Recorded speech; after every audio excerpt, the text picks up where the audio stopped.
Day 1లో అదరగొట్టిన team India batting day 2లో collapse అయింది. అసలు ఏమైందో పూర్తి డీటెయిల్స్ ఈ వీడియోలో డిస్కస్ చేద్దాం. 393 రన్స్ వద్ద డే 2 స్టార్ట్ చేసిన టీమిండియా 471 రన్స్కే ఆల్అవుట్ అయింది. Rishabh Pant what a player, స్టేడియంలో సిక్సర్ల వర్షం కురిపించారు. టెస్టుల్లో సిక్సర్లు కొట్టడం అంటే చాలా అరుదు, బట్ పంత్ మాత్రం 6 సిక్సర్లు కొట్టి స్టేడియంని ఓరెంటించారు. ఎప్పుడైతే శుభ్మన్ గిల్ అవుట్ అయ్యాడో అప్పటి నుంచి టీమిండియా వికెట్స్ పడడం స్టార్ట్ అయ్యాయి. 147 రన్స్ వద్ద శుభ్మన్ గిల్ సిక్సర్తో తన తొలి 150 మార్క్ని అందుకోవాలని చూశాడు. బట్ బౌండరీ లైన్ దగ్గర జో స్టంగ్కి క్యాచ్ ఇచ్చేశారు. ఆ తర్వాత క్రీజ్ పైకి వచ్చిన most awaited player, almost 8 years తర్వాత ఇంటర్నేషనల్ క్రికెట్ ఆడుతున్న కరుణ్ నాయర్ డక్అవుట్ అయ్యారు. హోప్ఫుల్లీ సెకండ్ ఇన్నింగ్స్లో మంచి కంబ్యాక్ ఇవ్వాలి. ఇక పంత్ కూడా వెంటనే అవుట్ అయ్యాడు. బట్ ఈ ఇన్నింగ్స్లో పంత్ కొన్ని రికార్డ్స్ క్రియేట్ చేశారు. ఇంగ్లాండ్పై ఎక్కువ సిక్సర్లు కొట్టిన విదేశీ ప్లేయర్ రిషబ్ పంతే. అలానే 79th సిక్సర్తో ఎంఎస్ ధోనీని సైతం వెనక్కి నెట్టారు. పంత్ ముందు రోహిత్ 88 సిక్సర్లు, సెహ్వాగ్ 90 సిక్సర్లతో ఉన్నారు. రిషబ్ పంత్ జోరు చూస్తే సెహ్వాగ్ రికార్డ్ని కూడా ఈ సిరీస్లో బ్రేక్ చేసేలా ఉన్నారు. So let's back to the main topic. Pant out అయ్యాక మిగిలిన 4 వికెట్స్ కూడా 20 పరుగుల లోపే పడిపోయాయి. దీంతో టీమిండియా ఫస్ట్ ఇన్నింగ్స్ ముగిసేసరికి 470 రన్సే చేసింది.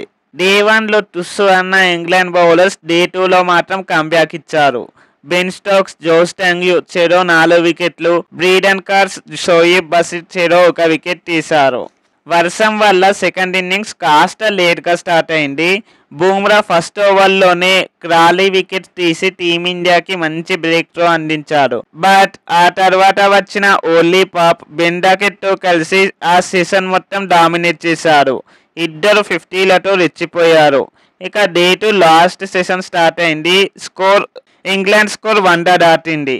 ఇలా అయితే ఎలా అనుకున్నప్పుడు మళ్ళీ బూమ్రా వచ్చాడు. మైండ్ బ్లోయింగ్ డెలివరీతో బెన్ డకెట్ వికెట్ తీశాడు. దీంతో 122 రన్స్ పార్ట్నర్షిప్ బ్రేక్ అయింది. బట్ ఓలీ పాప్, జో రూట్తో కలిసి స్కోర్ని ముందుకు నడిపించారు. దీంతో ఇంగ్లాండ్ స్కోర్ 200 కూడా దాటిపోయింది. అలానే డే 2 ఎండింగ్లో తన 9th టెస్ట్ సెంచరీ కంప్లీట్ చేసుకొని నాట్అవుట్గా నిలిచాడు ఓలీ పాప్.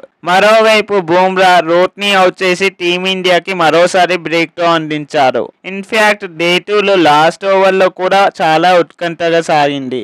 సో ఓవరాల్గా డే 2 కంప్లీట్ అయ్యేసరికి ఇంగ్లాండ్ 209 రన్స్ చేసి 3 వికెట్స్ కోల్పోయింది. దీంతో మరో 262 రన్స్ వెనుకబడింది ఇంగ్లాండ్. మన బౌలర్స్లో బూమ్రా 3 వికెట్లతో ఇంగ్లాండ్పై డామినేట్ చేశాడు. టీమిండియా మ్యాచ్ గెలవాలంటే రేపు డే 3లో ఇంగ్లాండ్ని వీలైనంత వరకు ఎర్లీగా ఆల్అవుట్ చేసి థర్డ్ ఇన్నింగ్స్ స్టార్ట్ చేయాలి. మరి ఈ డే 2లో మీకు ఎవరి సెంచరీ బాగా నచ్చింది? రిషబ్ పంతా లేక ఓలీ పాపా? కామెంట్లో చెప్పండి. ఈ వీడియో నచ్చితే లైక్ చేసి ఛానల్ని సబ్స్క్రైబ్ చేయండి. మరో వీడియోతో మళ్ళీ కలుద్దాం. Thanks for watching. జై హింద్.